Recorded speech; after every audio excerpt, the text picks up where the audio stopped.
आज श्रृंखला के इस एपिसोड में हमने आपको बताया कि उत्तर भारत में भूजल की स्थिति क्या है, खासकर पंजाब, हरियाणा, उत्तर प्रदेश। हमने आपको यही बताया कि पश्चिमी भारत में, राजस्थान में स्थिति क्या है और मध्य भारत में और इसके अलावा पूर्वी भारत में भूजल की स्थिति क्या है, ग्राउंड वाटर लेवल की स्थिति क्या है। एक नज़र डालते हैं दक्षिणी भारत के राज्यों पर भी।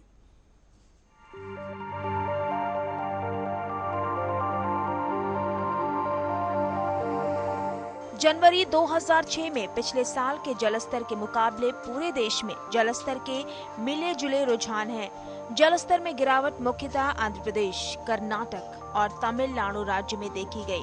आंध्र प्रदेश में राज्य के बड़े हिस्से में जलस्तर में व्यापक गिरावट देखी गई। 25 से अधिक मॉनिटरिंग कुओं में 2 मीटर से ज्यादा जलस्तर में गिरावट पाई गई। 2-4 मीटर की गिरावट तेलंगाना क्षेत्र में खम्मन, करीमगंज, रंगारेड्डी, नालगोंडा और महबूब नगर में, तटीय क्षेत्र के प्रकाशम और नेल्लोर जिले में और रॉयल सीमा जिलों के हिस्सों में देखी गई।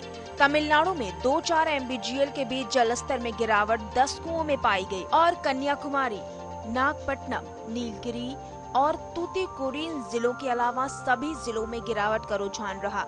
जनवरी 2007 और औसत जलस्तर 1997-2006 के बीच जलस्तर में उतार से पता चलता है कि पंजाब, हरियाणा, चंडीगढ़, बिहार, पश्चिम बंगाल, मध्य प्रदेश के पूर्वी हिस्से और पूर्वी राजस्थान में 20 से ज्यादा मॉनिटरिंग कुओं में जलस्तर में 2 मीटर से अधिक की गिरावट देखी गई। आगरा, इलाहाबाद, बांदा, झांसी, कानपुर, मथुरा, प्रतापगढ़, मुरादाबाद और वाराणसी जिलों में 4 मीटर से अधिक की गिरावट पाई गई।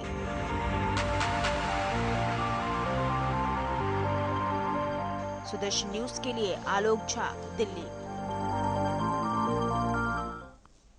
इस रिपोर्ट में हमने आपको दिखाया कि दक्षिणी भारत के राज्यों में विशेष तौर पर भूजल की स्थिति क्या है। इन 3 रिपोर्ट्स में आज की हमने आपको बताने की कोशिश की कि ग्राउंड वाटर लेवल यानी कि भूजल का स्तर पूरे भारत में किस तरह से गिर रहा है। क्या ऐसा तो नहीं कि हमने मान लिया है कि ये जल स्तर गिरेगा ही नहीं, ये अक्षय भंडार है, कभी खत्म ही नहीं होगा। और अगर ऐसा हमने मान लिया है तो इससे ज्यादा भ्रामक और इससे ज्यादा खतरनाक मान्यता हो ही नहीं सकती। ये रिपोर्ट देखिए।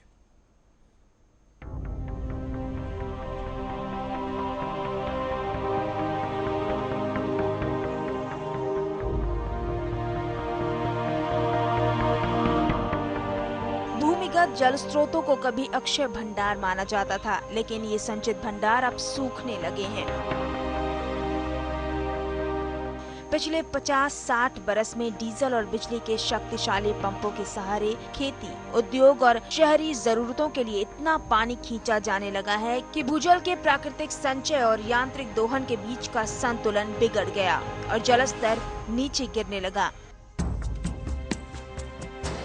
पंजाब, हरियाणा और पश्चिमी उत्तर प्रदेश के अधिकांश इलाकों में भूजल स्तर प्रति वर्ष लगभग 1 मीटर तक नीचे जा रहा है। गुजरात, महाराष्ट्र, राजस्थान, कर्नाटका, तमिलनाडु, आंध्र प्रदेश और मध्य प्रदेश में भूजल स्तर तेजी से नीचे गिर रहा है। समस्या इन राज्यों तक ही सीमित नहीं है।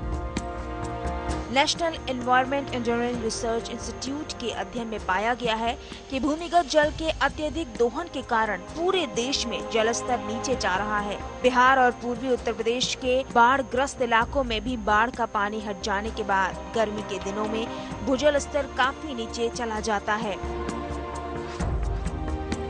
हजारों तालाबों को पाट कर खेत बना दिया गया, जिससे पानी का संचय तथा भूजल का पुनर्भरण नहीं हो पाता और अत्यधिक पंपिंग के कारण भूजल स्तर दिन प्रतिदिन नीचे चला जाता है। सुदर्शन न्यूज के लिए आलोक झा, दिल्ली।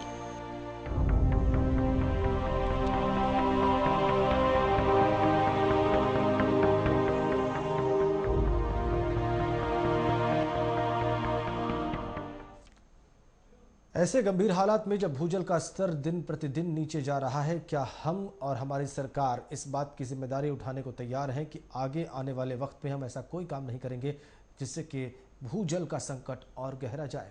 क्या हमारे पास कोई नीति है? आलोक हमारे साथ हैं। क्या हमारे पास वाटर कंजर्वेशन को लेके या ग्राउंड वाटर को लेके, भूजल को लेकर किसी प्रकार की कोई ठोस नीति है जिस पर अमल हो रहा है? आलोक जी बिल्कुल देव, उससे पहले मैं आपको एक आंकड़ा देना चाहूँगा कि जो ग्राउंड वाटर जो नीचे आ रहा है, इसका मेन कारण है कि जो भी बारिश का पानी है उसे जो अर्थ है वो एब्जॉर्ब नहीं कर पा रही है, जो मिट्टी है हमारी वो एब्जॉर्ब नहीं कर पा रही है। मैं आपको बता दूं कि 4000 क्यूसेक घन किलोमीटर बरसता है एक साल में भारत में, और उसमें से 690 जो क्यूबिक किलोमीटर है उसका यूज सिंचाई के लिए होता है, और 2000 घन किलोमीटर जो है पेड़ पौधे अपने सोख लेते हैं, जो ग्राउंड वाटर को रिचार्ज करते हैं। और मैं आपको एक चौंकाने वाला आंकड़ा बताऊंगा कि आज़ादी के पहले जो बचा हुआ पानी था हमारे पास, वो 1310 क्यूबिक किलोमीटर जो है ये अभी वर्तमान समय में ये समुद्र में जाके मिलता है। और आज़ादी से पहले ये स्थिति थी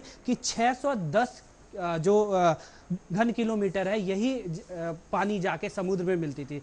निश्चित तौर पर जो शहरीकरण हुआ है, जो सीमेंटीकरण हुआ है, उसका नतीजा है ये। और सरकार अभी तक इस पे कोई मुकम्मल कदम, मैंने पहले भी कहा था, सरकार बांध तो बनवा देती है, लेकिन उसके बाद उससे होने वाले जो बैड इफेक्ट है उस पर ध्यान नहीं देती है सरकार। जो है अभी 1982 में जो लॉ बना है, जो कानून बना है वाटर के लिए, उस पे ही काम कर रही है। आप कभी भी देख लीजिए, मुद्दे बहुत आते हैं, हेडलाइंस में बहुत आते हैं, लेकिन कभी कभार ही ये मुद्दा आता है। मुझे लगता है कि 6 महीने या साल भर में कोई एक बार मुद्दा आता है सरकार की तरफ कि वाटर पे ये नीति बनाई गई है या सरकार ये करना चाहेगी। देश के अधिकांश राज्य, उत्तर प्रदेश, उत्तराखंड, हिमाचल प्रदेश बुरी तरह से पानी की समस्या से ग्रसित हैं। बिल्कुल, महाराष्ट्र ग्रसित हैं। जितने भी स्टेट हैं लगभग सब में ये सिचुएशन है। सरकार अब भी बेपरवाह है। वो और पता नहीं बिल्कुल आलोक, ऐसा लगता है नींद से जागने को तैयार नहीं है। ये तो सिर्फ भूजल की कमी की बात हम आपको बता रहे थे। जो भूजल है भी वो भी कंटेमिनेटेड है, वो भी दूषित है।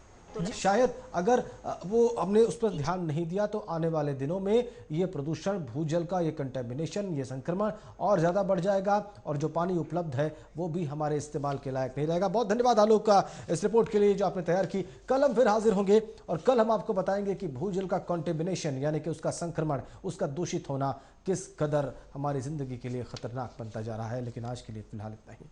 जय हिंद।